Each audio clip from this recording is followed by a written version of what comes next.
जनता गरीब परिवार के यहाँ लगाया जाए, जिसके यहाँ लाइट की अभाव है, जो बिजली बिल नहीं दे सकता है, जिसके पास इन्वर्टर की व्यवस्था नहीं है, उसके घर लगाया जाना चाहिए। लेकिन लगता किसके यहाँ है? जो भारतीय जनता पार्टी का तगड़ा कार्यकर्ता है, मजबूत आदमी, बिरादरी देख के उसके घर पे लगाया जाता है। गरीबों के यहाँ कोई तो बड़ी बड़ी मीडिया कर्मियों को चीज़ें नहीं दिखा रहे हैं। ये नहीं दिखा रहे हैं कि जो लगभग 2200 घरें गिराई गई हैं, दुकानें तोड़ी गई हैं, गरीबों को उनको उनका अधिकार नहीं मिल पाया, वो बिलख रहे हैं, रो रहे हैं।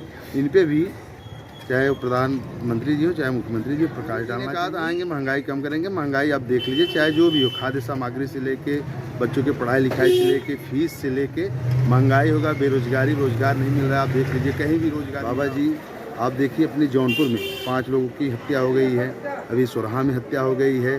पूरी तरह से चाहे वो थाना हो, चाहे थानेदार हो, चाहे जो हो, मिली भगत से जो मजबूत पड़ रहा है उसका। भारतीय जनता पार्टी विकास के नाम पे वोट कभी नहीं मांगेगी। वो केवल हिंदू मुस्लिम गाय गोबर मंदिर के नाम पे वोट लेने का काम कर। गाँव में पागल कुत्ता घुस जाता है तो गांव वाले दुश्मनों चाहे हित तो मिलकर भगाने का काम करें। मुख्यमंत्री बनने वाले थे, इन लोगों ने छीना है। हर एक प्रकार से डीएम, एसडीएम, पुलिस प्रशासन लगा के उन लोगों ने हम लोगों से हमारी सरकार छीनी है।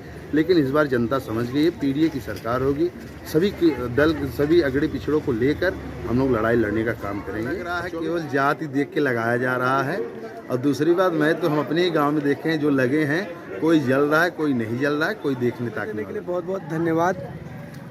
इस वक्त अयोध्या में श्री राम जन्मोत्सव मनाया जा रहा है। साथ ही साथ देश में बहुत सारी ऐसी भी चीज़ें हैं जिस पे लोगों की नज़र नहीं जा पा रही हैं। आप उस पर प्रकाश डालने का कष्ट करेंगे? बहुत बहुत धन्यवाद आपका। जैसा कि अयोध्या में जो श्री राम जी का प्राण प्रतिष्ठान का उद्घाटन हुआ, उसके लिए मैं आप सभी देशवासियों को बधाई भी दूंगा। और दूसरी बात, एक तरफ ये भी कहूँगा कि कुछ चीज़ें आप लोग नहीं दिखा रहे हैं, जो बड़े बड़े मीडिया कर्मियों को चीज़ें नहीं दिखा रहे हैं। ये नहीं दिखा रहे हैं कि जो लगभग 2200 घरें गिराई गई हैं, दुकानें तोड़ी गई हैं, गरीबों को उनको उनका अधिकार नहीं मिल पाया, वो बिलख रहे हैं, रो रहे हैं। इन पे भी चाहे वो प्रधानमंत्री जी हो, चाहे मुख्यमंत्री जी, प्रकाश डालना चाहिए। और रही बात, राम सबके हैं और हम भी भक्त हैं और चंदन हमेशा लगाते, पूजा करते, गाय भैंस सब पालते हैं। और इसको जो है चुनावी मुद्दा बनाया गया है और इससे बड़ी कोई बात नहीं। चुनावी मुद्दे से याद आया, 2024 का चुनाव है सर, और 2024 के चुनाव में इस बार मुद्दे क्या होंगे? सबसे बड़ा मुद्दा जो है महंगाई का है। मोदी जी ने कहा था आएंगे, महंगाई कम करेंगे। महंगाई आप देख लीजिए, चाहे जो भी हो, खाद्य सामग्री से लेके बच्चों के पढ़ाई लिखाई से लेके फीस से लेके महंगाई होगा, बेरोजगारी, रोजगार नहीं मिल रहा है। आप देख लीजिए, कहीं भी रोजगार मिला हो। पहले की सरकारें रहती थी, सेंट्रल में इतना नौकरी आता था और यूपी गवर्नमेंट इतनी नौकरियां देती थी। आज आप देख लीजिए, नौजवान साथी इलाहाबाद में फांसी लगा रहा है। भाई साहब, मैं इलाहाबाद यूनिवर्सिटी का छात्र हूँ। आए दिन फोन आते हैं कि इस इलाज में लड़के त्रस्त होकर फांसियाँ लगा रहे हैं। तो भाई ये बेरोजगारी का और रही बात, आए दिन लूटपाट, हत्या, बलात्कार का मामला। जीरो टॉलरेंस की बात करने वाले हमारे उत्तर प्रदेश के मुख्यमंत्री बाबा जी, आप देखिए, अपनी जौनपुर में 5 लोगों की हत्या हो गई है, अभी सोरहा में हत्या हो गई है। पूरी तरह से चाहे वो थाना हो, चाहे थानेदार हो, चाहे जो हो, मिली भगत से जो मजबूत पड़ रहा है उसका साथ दे रहे हैं। सबसे बड़ी बात, प्रशासन पे आपने सवाल उठाया, चाहे थाना हो चाहे जो भी हो, लोगों का साथ दे रहे हैं। इसका मुख्य वजह क्या है? इसका मुख्य वजह है कि पूरी तरह से भाजपा माइंडेड काम कर रहे हैं, भाजपा के इशारे पर काम कर रहे हैं, बस यही। समाजवादी पार्टी को किस तरीके से आप मजबूत कर रहे हैं? समाजवादी पार्टी हमेशा चाहे अगड़े हों चाहे पिछड़े हों, सबका सम्मान की है। और रही बात काम के मामले में, समाजवादी पार्टी को कोई पा नहीं सकता है। आप काम गिनाने लगे तो बहुत समय लग जाएगा, आप लोग जानते भी हैं। और दूसरी बात, हमारे राष्ट्रीय अध्यक्ष श्री अखिलेश यादव जी कैसे नेता हैं जो बहुत ही सोच समझ के हर नौजवान, गरीब, किसान, मजदूरों की बातों को लेकर आगे बढ़ने का काम करते हैं। अक्सर समाजवादी पार्टी, बहुजन समाजवादी पार्टी या कांग्रेस पार्टी, इन तमाम पार्टियों का विरोध करते हुए नजर आ रही थी। और 2024 के चुनाव में कयास लगाए जा रहे हैं कि सभी लोग एक ही नाव पर सवार होंगे, ऐसा क्यों? अब देखा जाए तो भारतीय जनता पार्टी भी तो 42 पार्टियों के गठबंधन के साथ चल रही है जी, देखा जाए तो। और रही बात, अब जब किसान, मजदूर, नौजवानों की बात आएगी तो जो अन्य विपक्षी दल हैं उनको एकजुटता होनी पड़ेगी। क्योंकि भारतीय जनता पार्टी विकास के नाम पे वोट कभी नहीं मांगेगी। वो केवल हिंदू मुस्लिम गाय गोबर मंदिर के नाम पे वोट लेने का काम करती है। भाजपा समर्थित लोग आरोप लगाते हैं कि सारे मैं कहना तो नहीं चाहिए, लेकिन कहते हैं कि सारे चोर एकत्रित हो रहे हैं, इस पर आप क्या कहेंगे?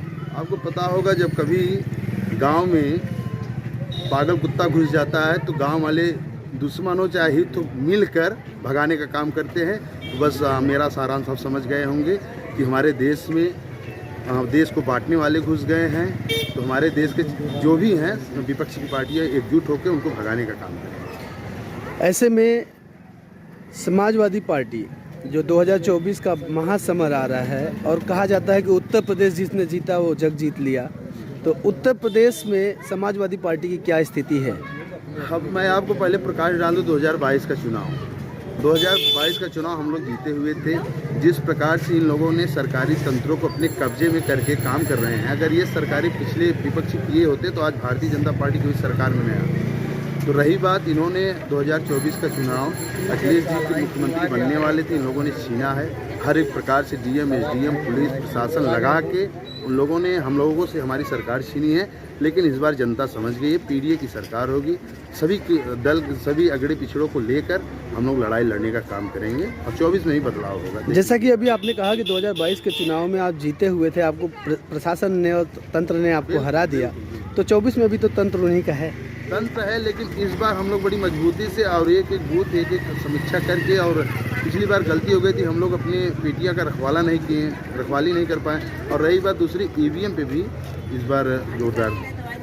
राजवीर जी, आप गांव-गांव घूमते हैं और इस समय जगह जगह पे सोलर लाइट लगाई गई है और उस पर बाकायदा माननीय विधायक जी का बोर्ड लगा हुआ है, माननीय सांसद जी का बोर्ड लगा हुआ है।